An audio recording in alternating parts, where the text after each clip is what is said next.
Mercedes has officially announced the signing of Max Verstappen for 2026. Stick around until the end to discover what ultimately convinced Verstappen to make the move to Mercedes. Subscribe to stay informed about the latest Formula One news. After endless murmurs in the paddock, cryptic interviews, secret handshakes, and subtle glances during press conferences, the most staggering development in modern Formula One has detonated like a bombshell across the motorsport world. Max Verstappen, the Dutch phenom, the relentless juggernaut who transformed Red Bull racing into a juggernaut, has officially signed with Mercedes. It's not just an unexpected switch, it's a full-blown betrayal that shatters the very foundation of F1's power structure. Verstappen, the face of Red Bull for nearly a decade, the man who gave them championship glory and the raw, untamable energy that became their trademark, has turned his back on the team that once gave him everything. But this isn't a story about car performance or lucrative offers. This is about personal wars, internal implosions, shattered loyalties, and a driver who finally said enough. Subscribe to stay informed about the latest Formula One news. Since bursting onto the scene in 2016 and instantly rewriting the record books with a breathtaking win in Barcelona, Verstappen became a symbol of Red Bull's identity. He didn't just drive their cars, he embodied their spirit, fearless, aggressive, unrelenting. With each season, he grew more dominant, more ferocious. In 2021, he brought an end to Mercedes' iron reign. In 2022 and 2023, he didn't just win, he demolished the field. And while fans and pundits saw a championship machine in perfect harmony, behind the scenes, the story was far more volatile. Beneath the polished facade of smiles and trophies, a storm was brewing. The relationship between Verstappen and team principal Christian Horner began to erode quietly, poisoned by ego, pride, and competing visions of control. Horner, the seasoned strategist who rebuilt Red Bull from the ashes of their post-Vettel decline, had always played the role of Verstappen's chief protector. But something shifted. As Verstappen's influence grew, so did Horner's unease. Behind closed doors, Max's demands clashed with Horner's authority. Whispered arguments turned into tense meetings. Verstappen wanted his people close, his race engineer, his fitness guru, his tire whisperers. Horner, however, seemed intent on tightening the leash. Long-trusted members of Max's circle were quietly reassigned, pushed out, or silenced. The team, once built around Max, began reshaping itself without his input. Control was being wrestled back, and Verstappen felt the noose tightening. By the time the 2024 season began, the atmosphere was radioactive. During critical moments, Verstappen questioned pit wall decisions in real time. His voice on the radio was no longer composed, it was clipped, agitated, defiant. He didn't trust the calls. In Miami, an aggressive undercut failed miserably. In Suzuka, a late tire switch cost him the win. But what the cameras didn't show was the tension between race weekends, heated arguments in engineering briefings, stares that could freeze steel, and a growing sense that Verstappen was no longer welcome as the leader he once was. Subscribe to stay informed about the latest Formula One news. It all came to a head in Austria. Running comfortably in P1, Verstappen was asked to yield position to protect tire life and ensure team points. The response? Cold. Calculated. Furious. Copy. But never again, he snapped. And when the car pulled into park firm, Verstappen exited without a word to Horner. No handshake. No debrief. No glance. In that moment, every observer knew the bond had been broken. And while fans and media debated what was really happening, Mercedes had already begun weaving their web. Team boss Toto Wolff, a master of timing and leverage, had been watching from the shadows. For him, Verstappen wasn't just a signing, he was the cornerstone of Mercedes' rebirth. The team that had once dominated with Hamilton now needed a new storm, a new emperor. Conversations began in absolute secrecy. Not through emails or official reps, but via trusted intermediaries, old friends, shared sponsors, quiet dinners in private chalets. The message was clear: Mercedes wouldn't just give Verstappen a seat, they'd hand him the keys to the kingdom. What unfolded behind the curtain was one of the most complex, high-stakes negotiations in F1 history. Verstappen didn't want just money, he wanted power. He demanded a voice in chassis development, freedom to choose his engineers, veto rights on specific hires, and a contractual guarantee that he wouldn't be caught in the same political spiderweb he had just escaped. Mercedes, hungry to reclaim their former glory, said yes to everything. They knew what Max could bring. They knew the risk. And they welcomed it. When the news broke, the reaction was immediate chaos. The Formula One community erupted. Journalists scrambled. Social media detonated. Red Bull engineers were reportedly in tears. Sponsors panicked. And Horner? He was said to be completely blindsided, utterly stunned. He had underestimated Max's silence, misread his restraint. He believed Verstappen wouldn't dare walk away from the empire they built together. He believed wrong. Now the balance of power has shifted in ways nobody saw coming. Red Bull, once the sport's indomitable force, has lost its sword. And what remains is a wounded team scrambling for identity. Will they go all in on Perez, or will they gamble everything on a risky talent? Meanwhile, Mercedes emerges not just reinvigorated, but reborn, backed by a driver with fire in his soul and vengeance on his mind. Every single race in the upcoming season will feel different. Every duel, every corner, every pit stop will be haunted by the ghost of what was and the fury of what's to come. Verstappen didn't just leave Red Bull, he set it ablaze. He's not coming to Mercedes to fit in. He's coming to destroy, to conquer, to make history on his own terms. And as the engines roar and the lights go out, the world will watch, not just to see who wins, but to witness the fallout of a partnership gone nuclear. The age of peace is over. A new war has begun. It started not with a bang, but with the softest tremors, so faint, so subtle, you wouldn't notice unless you were paying very close attention. It began with carefully placed calls, quiet inquiries, and coded messages sent through private channels. No press, no agents, no noise. Only a father, relentless, fiercely loyal, and tired of watching his son trapped inside a crumbling empire. Jos Verstappen moved first. He had seen the decay from the inside. Red Bull was no longer the unified machine that had carried Max to title after title. It was fractured, tense, poisoned by internal politics, and suffocating under the weight of its own egos. Jos knew the environment was no longer safe, no longer sustainable, and certainly no longer worthy of the son he had raised to conquer the racing world. So he started making contact, not as a salesman, but as a scout. Ferrari answered, offering elegance and tradition. Aston Martin nodded politely, intrigued but cautious. Audi listened with open ears but closed intentions. And then came the hunter. Toto Wolff didn't hesitate. He didn't schedule a meeting, he orchestrated an approach. He didn't whisper interest. He opened a door to something Max Verstappen had never been offered before. Not a ride. Not a paycheck. Not another title shot. But a throne. A legacy. A chance to leave behind one kingdom and build a new empire from its ashes. Far from the flashbulbs of the paddock, beyond the eyes of the media and the paddock's gossip hounds, secret discussions began unfolding in Vienna. The Austrian capital became the setting of a potential revolution. No entourages. No PR executives. Just Max and Toto, face to face, two masterminds dissecting the future of Formula One over long hours and longer silences. And what was on the table wasn't a simple driver contract, it was a blueprint for something unprecedented. Toto didn't promise power, he offered partnership. He didn't offer horsepower, he delivered vision. This was about more than race wins. This was about resurrection. Mercedes, bruised by recent struggles, was ready to be reborn, and Toto saw in Max the spark to ignite a new era. But Max wanted more than just a steering wheel. He wanted to be heard. He wanted influence. He wanted to shape the narrative. Red Bull could no longer give him that. Behind the closed doors of his current team, the walls were collapsing. The internal wars between Christian Horner and Helmut Marko had spilled into plain view. Executives played politics while engineers fought fires.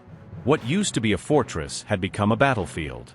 Max, once untouchable, had become exposed, surrounded not by loyalty, but by agendas.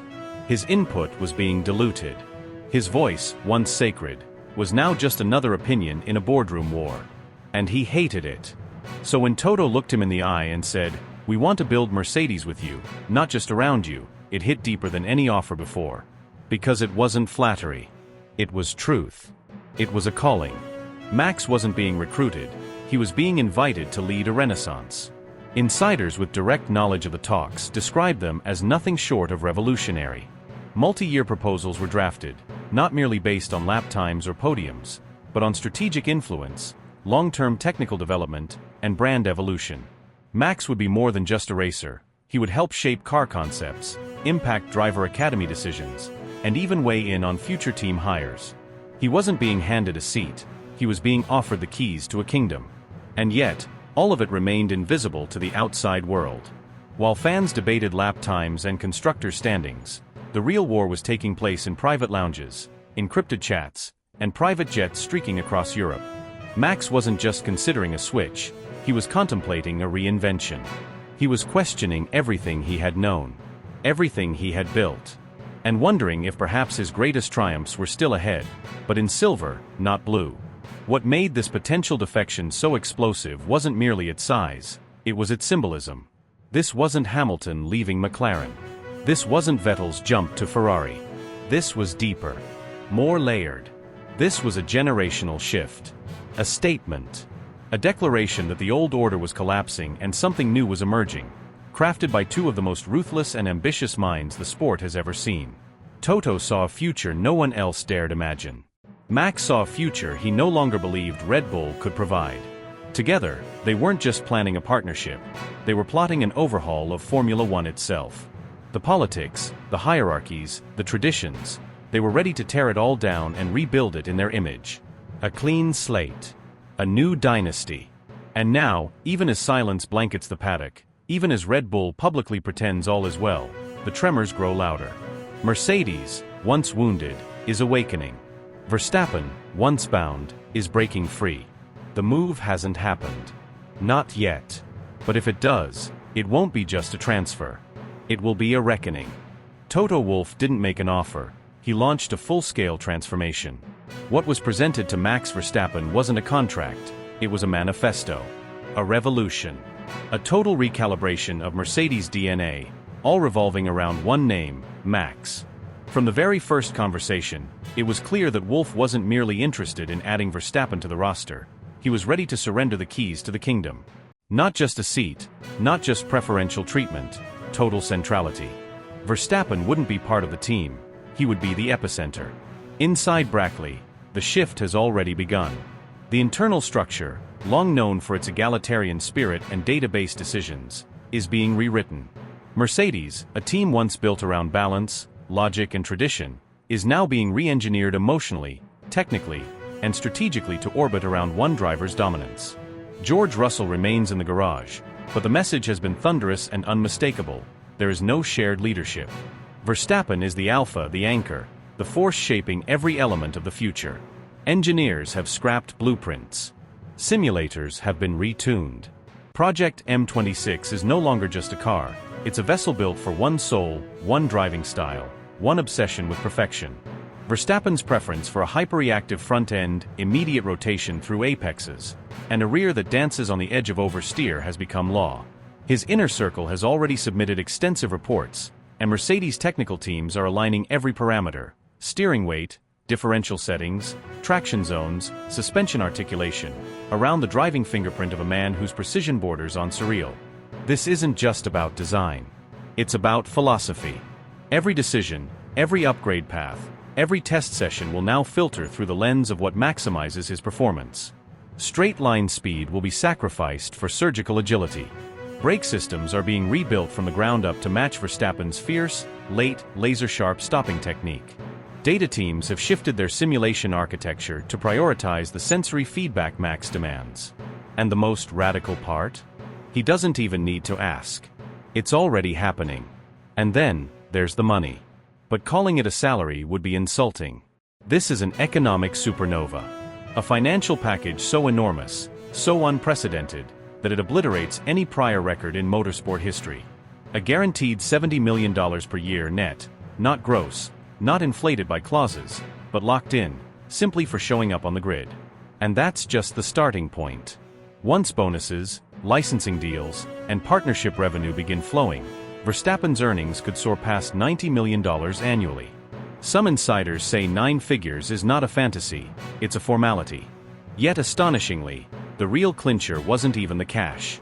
It was the freedom, the independence, the ability to control his own narrative, his own brand, his own destiny. Red Bull, despite all its success, had become a web of obligations. photo shoots, sponsor demands, press duties dictated from Salzburg boardrooms. Verstappen was a global icon, yet his image was managed like a corporate asset. Mercedes tore up that playbook. Under this new agreement, Verstappen becomes the architect of his own empire. Every media commitment, every brand activation, every marketing campaign must receive his blessing. If he says no, it doesn't happen. Period. Mercedes didn't just offer him liberty, they offered him authority. He now holds veto power over which brands appear alongside his name, his helmet, his car. If a sponsor doesn't align with his identity, it's out. No negotiation.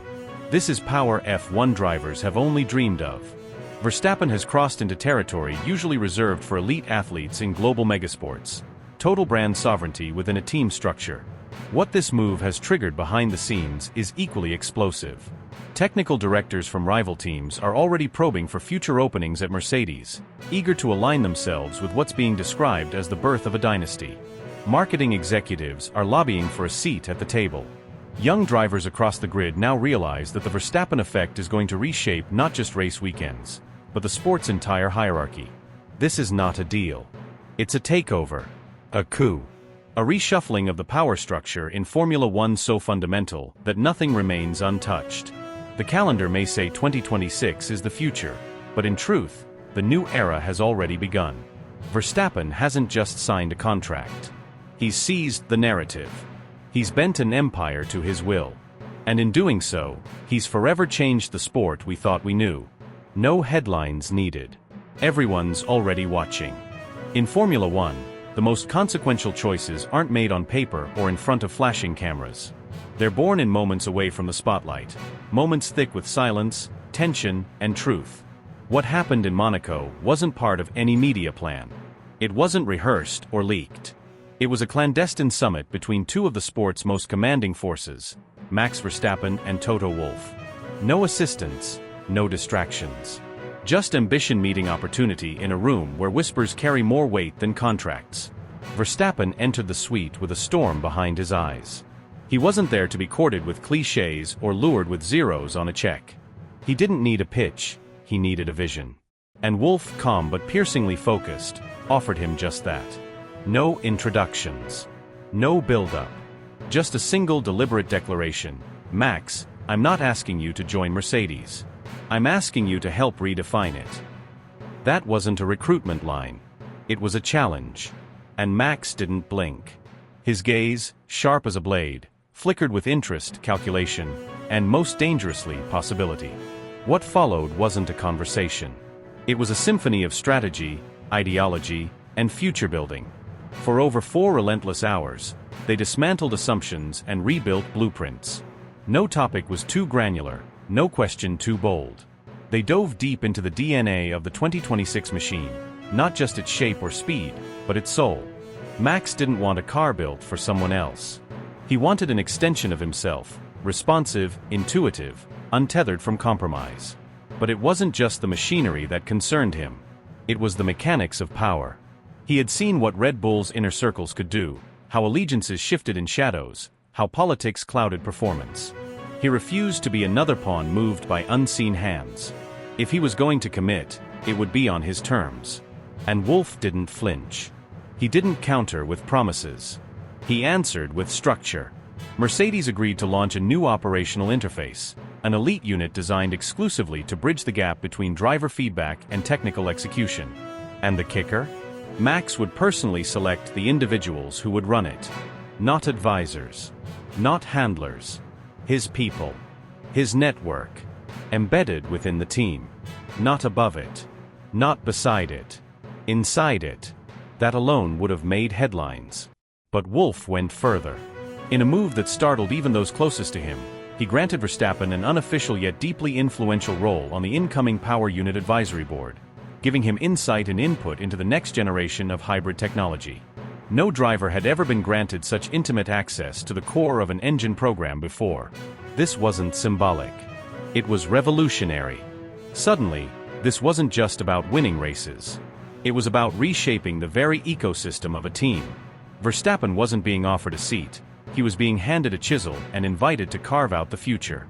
Mercedes wasn't seeking a champion. They were recruiting an architect.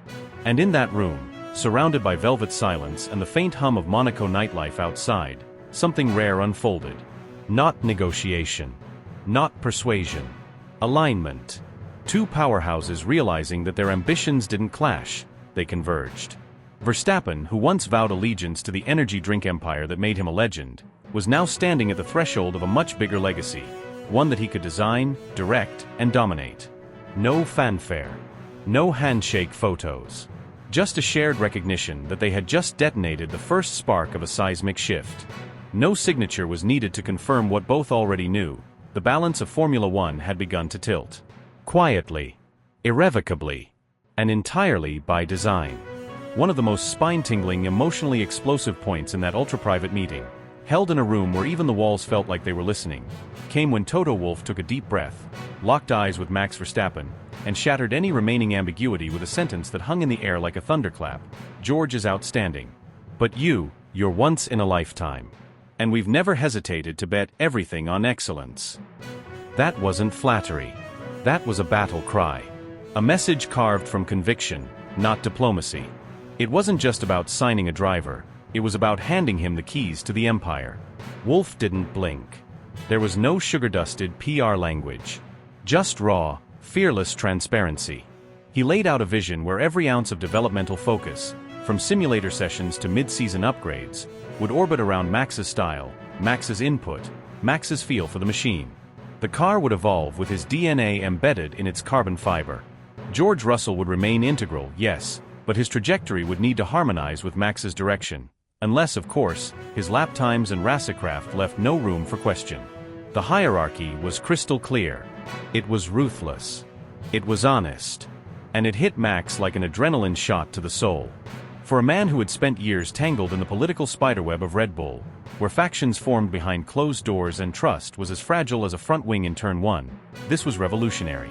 It wasn't just a team principal talking, it was a commander pledging allegiance. Mercedes wasn't courting Max with empty platitudes or promises of equal treatment. They were making him the architect of their future. Every curve of the car, every decision in the garage, every late-night strategy call, it would all stem from his instincts. That kind of control wasn't offered. It was earned. And Toto made it clear, Max had earned it 10 times over. And Verstappen? He wasn't just listening, he was absorbing. Feeling every word. It wasn't a negotiation anymore. It was a transformation. The dynamic between them shifted. This wasn't about leaving one team for another. It was about escaping the noise, the politics, the unspoken grudges and unshakable loyalties that had become part of the Red Bull ecosystem. He saw in Toto not just a leader, but a partner. Someone willing to take risks, to build something from scratch, and to do it without playing games. When the final words fell and the silence settled like dust, there was no handshake. No staged photo op. No trace left behind. Just a powerful wordless agreement, a silent vow between two giants who had made a decision that would change everything. The world would keep guessing. The media would keep speculating. Meanwhile, the most daring move in modern F1 history was already underway, hidden in plain sight. What followed was a cloak and dagger operation that would put intelligence agencies to shame. Elite legal teams, bound by NDA clauses thicker than race day fog, began a series of shadow operations. They didn't email. They didn't call. They didn't even meet in public places. Every step was encrypted, anonymized, and shielded by layers of deception. Lawyers used code names, scrambled locations, and met inside lockdown hotel suites under assumed identities. Digital documents were protected by biometric verification and deleted seconds after signing. Flights were booked under aliases. Devices were hand-delivered by security personnel. No trace. No leak. No suspicion. Back in Monaco, Verstappen was already mentally adjusting to a new world. Meanwhile, in Stuttgart, select engineers, hand-picked and sworn to complete silence, were building simulations based solely on Verstappen's driving data, without even knowing why. The inner circle was so tight, some department heads weren't briefed until the ink was dry. The magnitude of what was happening remained invisible to even the sharpest minds in the paddock. And in Milton Keynes? Christian Horner was still smiling, still confident, still pitching the unbreakable bond narrative to Red Bull's upper brass. He brought up statistics, trophies, and memories. He reminded them of Suzuka, of Spa, of championship weekends where Max had been untouchable. He genuinely believed the bond they had forged could not be broken. But while he spoke of trust, Verstappen was already building something new, something cleaner, sharper, freer. A future where he wouldn't have to look over his shoulder. A future where he could finally race without carrying the weight of internal politics on his back. Christian was still fighting for the past. Max had already embraced the future. And in that gap, in that quiet widening chasm between belief and reality, a dynasty was dissolving, and a new reign was being born. The moment the news hit the airwaves, the entire Formula One ecosystem imploded. Not a whisper, not a rumor. This was a full-blown detonation that tore through team headquarters, shattered long-standing assumptions, and plunged every rival into a frenzy. Within seconds, chaos erupted. Phones exploded with calls, engineers abandoned simulations, and WhatsApp groups across the paddock turned into war rooms. In Milton Keynes, the shock was nuclear.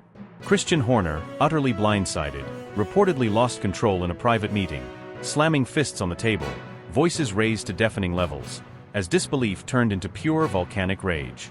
The man who once built a kingdom around Max Verstappen had just been dethroned by the very monarch he created, and there was nothing he could do to stop it.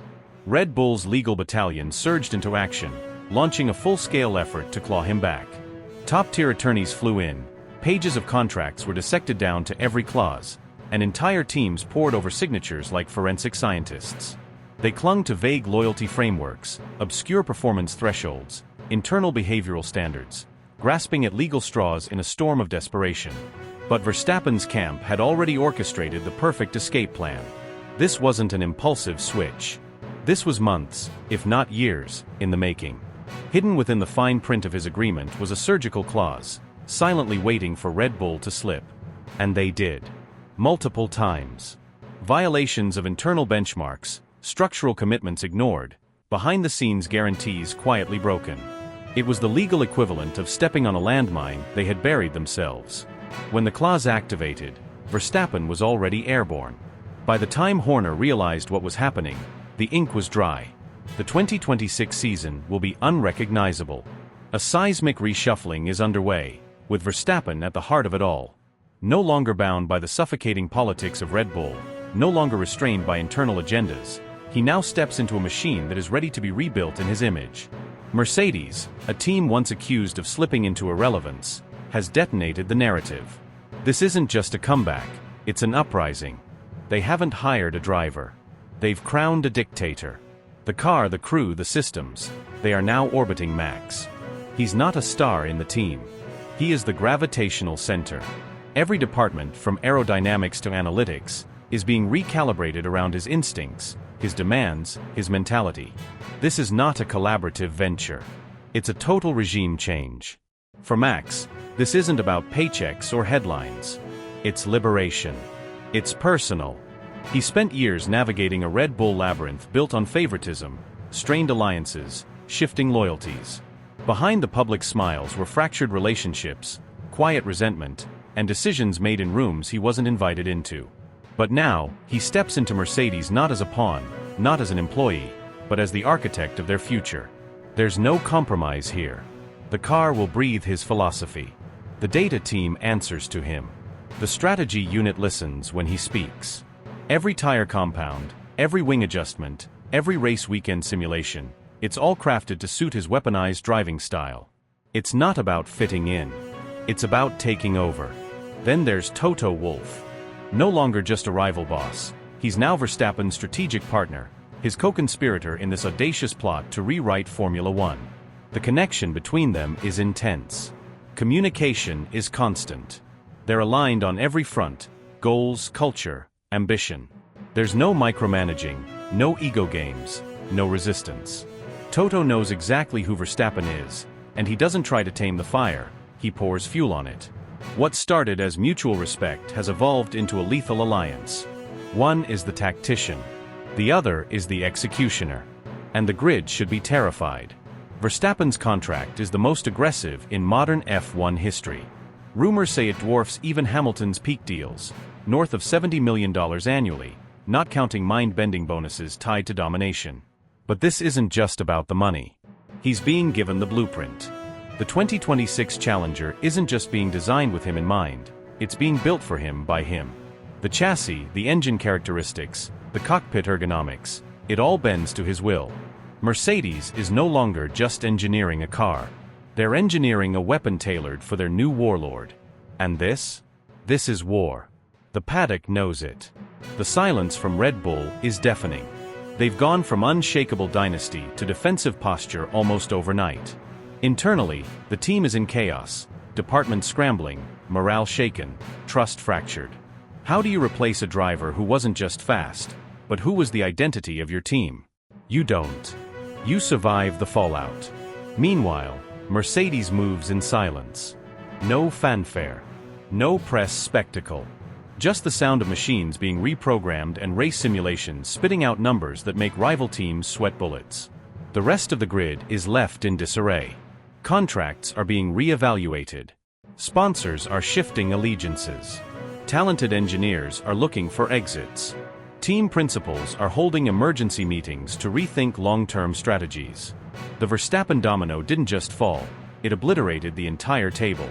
Every future plan, every 5-year projection, every technical roadmap is now obsolete. Because the game has changed. This is no longer a sport defined by tradition. It's a battlefield ruled by disruption. And Max Verstappen, once the wonderkid of Red Bull, is now the apex predator of Mercedes. The hunter has switched territories, and he brought a bigger gun. No more compromises. No more internal politics. No more playing nice. The emperor has left his old empire. And now, he's coming for the throne.